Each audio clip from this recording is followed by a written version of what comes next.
So ఇక్కడ చూడండి ఇంకోటి, ఫామ్ హౌస్లో శుక్రాచార్యుడు, అసెంబ్లీలో మారీచుడు, సుబాహుడు ప్రభుత్వాన్ని ఇబ్బంది పెడుతున్నారు అంటూ చూస్తున్నాం. సో వాళ్ళు ప్రభుత్వాన్ని ఇబ్బంది పెడుతున్నారో తెలియదు కానీ తెలంగాణ రాష్ట్రాన్ని మాత్రం మీరు చాలా దారుణాతి దారుణంగా ఇబ్బంది పెడుతున్నారు. తెలంగాణ సమాజాన్ని, తెలంగాణ ప్రజలు మాత్రం దారుణాతి దారుణంగా ఇబ్బంది పెడుతున్నారు.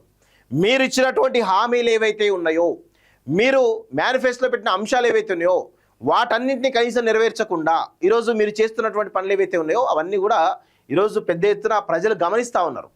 మీరు వారిని బూచిగా చూపించి వారే అడ్డుకుంటా అని చెప్పి బూచిగా చూపించే ప్రయత్నం చేస్తున్నారు. వాస్తవంగా ప్రతిపక్షం తన యొక్క పాత్రను ఏ విధంగా పోషించాలో ఆ విధంగా ప్రతిపక్ష పాత్ర పోషిస్తూ ఉంది. బీఆర్ఎస్ పార్టీ వాళ్ళ అధికార పార్టీలో కంటే ప్రతిపక్ష పాత్రను సమర్థవంతంగా నిర్వహిస్తూ ఉన్నారు. మరి ఇప్పుడు వాళ్ళు ఇబ్బంది పెడుతున్నారంటే ఇబ్బంది పెడతారు, బరాబర్ ప్రతిపక్షం యొక్క పాత్ర అది కదా. మరి ఆ పాత్రను వాళ్ళు సమర్థంగా నిర్వహిస్తున్నప్పుడు మీరు అధికార పార్టీలో ఉండి మీ పాత్ర సమర్థంగా నిర్వహిస్తున్నారా? మీరు ప్రజల్ని ఇబ్బంది పెడతలేరా? మీరు ఖజానా లేదని చెప్పేసి మీ యొక్క ఆ లగ్జరీస్ కోసం మీరేం ఇష్టం వచ్చే ఖర్చు చేస్తున్నారు కదా. ప్రజల విషయానికి వచ్చినప్పటికైనా డబ్బులు లేవు, కానీ రకరకాల లగ్జరీస్కి వచ్చే మాత్రం డబ్బులు ఉంటున్నాయి మీ దగ్గర. ఇది ఎక్కడ న్యాయం నాకు చెప్పండి, అర్థం కాదు.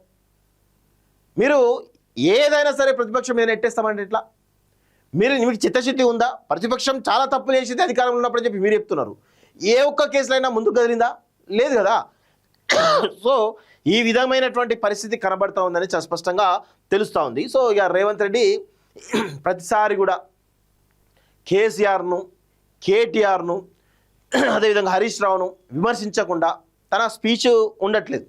మీరు చేసినటువంటి పని చెప్పుకోండి. మేము ఇది చేసినాం, ఇంకా చేయబోతున్నాం, ఇంకా చేస్తున్నాం, ఇవి చెప్పుకుంటే బాగుంటుంది. ఇక ఏది లేదన్నట్టు, ఏది లేదు, ఒకటే పాట కేసీఆర్ తిట్టుడు, కేటీఆర్ తిట్టుడు, హరీష్ రావు తిట్టుడు, ఇదే పాట తప్ప వేరేది ఏమైనా ఉందా మీ దగ్గర? పరిపాలన సరిగ్గా చేస్తున్నారా? మంత్రులు ఎవరన్నా ఉన్నారా? అసలు మంత్రులు ఉన్నారా అసలు తెలంగాణ రాష్ట్రంలో? ఇట్లా తయారైంది వీళ్ళ యొక్క పరిస్థితి. సో వారికి రాజకీయ సమాధి తప్పదు.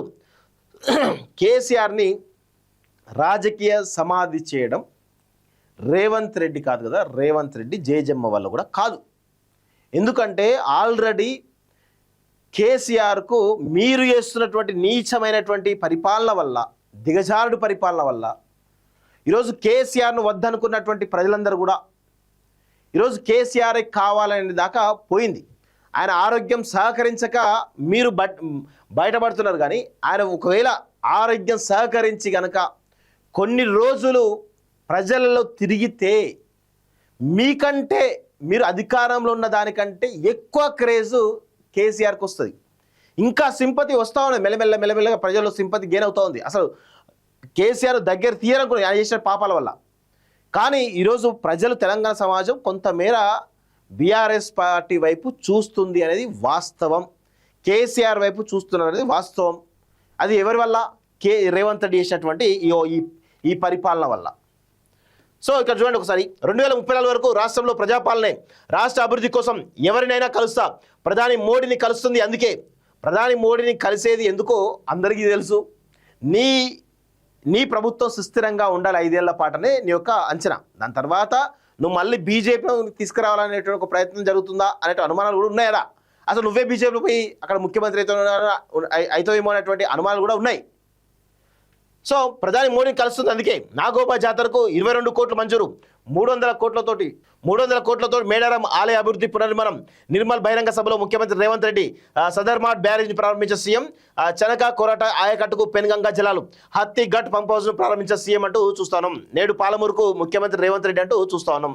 ఏదో మొత్తానికైతే అభివృద్ధి పనుల మీద పడ్డాడు సీఎం రేవంత్ రెడ్డి. మాజీ సీఎం కేసీఆర్ను రాక్షసుల గురువు శుక్రాచార్యుడితో పోల్చారు. బీఆర్ఎస్ కీలక నేతలైనటువంటి కేటీఆర్, హరీష్ రావును మారీచుడు, అదేవిధంగా సుబాహుడుగా అభివర్ణించారు. ఫామ్ హౌస్లో ఉంటూ శుక్రాచార్యుడు, అసెంబ్లీలో ఆయన శిష్యులు మారీచుడు, సుబాహుడు తమ ప్రభుత్వాన్ని ఇబ్బంది పెట్టారని ఆరోపించారు. భవిష్యత్తులో వారికి రాజకీయ సమాధి తప్పదని, 40 ఏళ్ల రాజకీయ అనుభవం ఉండి 10 ఏళ్లు ముఖ్యమంత్రిగా పనిచేసి ప్రస్తుతం ప్రతిపక్ష నేతగా ఉన్న వ్యక్తి రాష్ట్ర అభివృద్ధికి సూచనలు చేయాల్సింది పోయి ప్రభుత్వంపై లేనిపోని ఆరోపణలు చేస్తున్నారని మండిపడ్డారంటూ చెప్తా ఉన్నాడు ముఖ్యమంత్రి రేవంత్ రెడ్డి. సో ముఖ్యమంత్రి రేవంత్ రెడ్డి గారు ఇప్పటికైనా, ఇంకా మీరు 2-2.5 సంవత్సరాల సమయం మాత్రమే ఉన్నది, దగ్గర పడ్డది.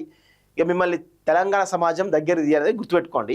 సో ఆల్టర్నేటివ్ ఏంది అనేది బీజేపీ బీఆర్ఎస్ అనేది ప్రజలు డిసైడ్ చేసేటువంటి అవకాశం అయితే కనబడతా ఉంది.